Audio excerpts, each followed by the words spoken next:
வாங்க வெள்ளிக்கிழமை ஈவினிங்லேருந்து ஒரு குட்டி ரொட்டீன் பார்த்தலாம். காலையில் ராகி இட்லி சாப்பிட்டாச்சு. நைட் வந்து அதிலே தோசை பண்ணி சாப்பிட்லாம் அப்படின்னு ட்ரை பண்ணேன். தோசையும் சூப்பராக வந்துருந்துச்சு. இனிமேல் இதே ஒரு இம்ப்ளிமெண்ட் பண்ணிட வேண்டியதான் முடிவு பண்ணியாச்சு. கூலி படத்துக்கு போகலாம் அப்படின்னு கிளம்பியாச்சு. இந்த குட்டி வாட்டர் பாட்டில் பார்த்தீங்கன்னா, என் மாமியார் வந்து என் பையனுக்கு கிஃப்ட் கொடுத்துருந்தாங்க. அதை நான் ஆட்டை போட்டு வந்துட்டேன். அது பார்த்தீங்கன்னா ஸ்லிங் பேக்லேயே வைக்கிறதுக்கு சூப்பராக இருக்குது. ஸோ அதுதான் நான் படத்துக்கு எடுத்துகிட்டு போயிருந்தேன். படம் எனக்கு ரொம்பவே பிடிச்சிருந்துச்சு. ஏன்னா பேசிக்காக நான் வந்து தலைவர் ஃபேனு. அதனால் வந்து ஒரு மாஸ் ஃபிலிம் எப்படி ரஜினி சாரோட ஃபிலிம் இருக்குமோ அந்த மாதிரி இருந்துச்சு. அதை விட நாகார்ஜுனா சாரை பார்த்துட்டே இருந்துடலாம் போல இருந்துச்சு. செம்ம மேட்லினஸ்ஸாக இருந்தாங்க. ஸோ ஓவராலாக ஒரு குட் காம்போவாக தான் இருந்துச்சு. இப்போல்லாம் படம் வரதே ரேராக தான் இருக்குது.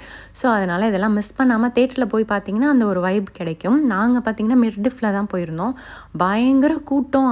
ஊரில் பார்க்குற மாதிரியே இருந்துச்சு. அந்த ஒரு ஃபீல் இருந்துச்சு. விசிலுன்னு செமையாக இருந்துச்சு. நல்லா பார்த்து முடிச்சுட்டு காலையில் வந்து 2 மணிக்கு தான் நாங்கள் வீட்டுக்கே வந்தோம் படம் பார்த்துட்டு. அதனால் தூங்கியாச்சு. மேகி மட்டும் சிம்பிளாக சாப்பிட்டுட்டு ஈவினிங் என்ன பண்ணுறதுன்னு எங்களுக்கே ஒன்றும் புரியல. சரி அப்படியே க்ரீன் ஹவுஸ் போகலாம். இது வரைக்கும் நான் போனதே கிடையாது. எல்லோரும் சொல்லிகிட்டே இருப்பாங்க அப்படின்னு சொல்லிட்டு ஃப்ரெண்ட்ஸ்லாம் சொல்லுவாங்கன்னு சொல்லிட்டு போய் பார்த்தா அதுவும் டே டு டே மாதிரி தான் இருக்குது. So day to day green house ரெண்டுமே ஒன்று தான்.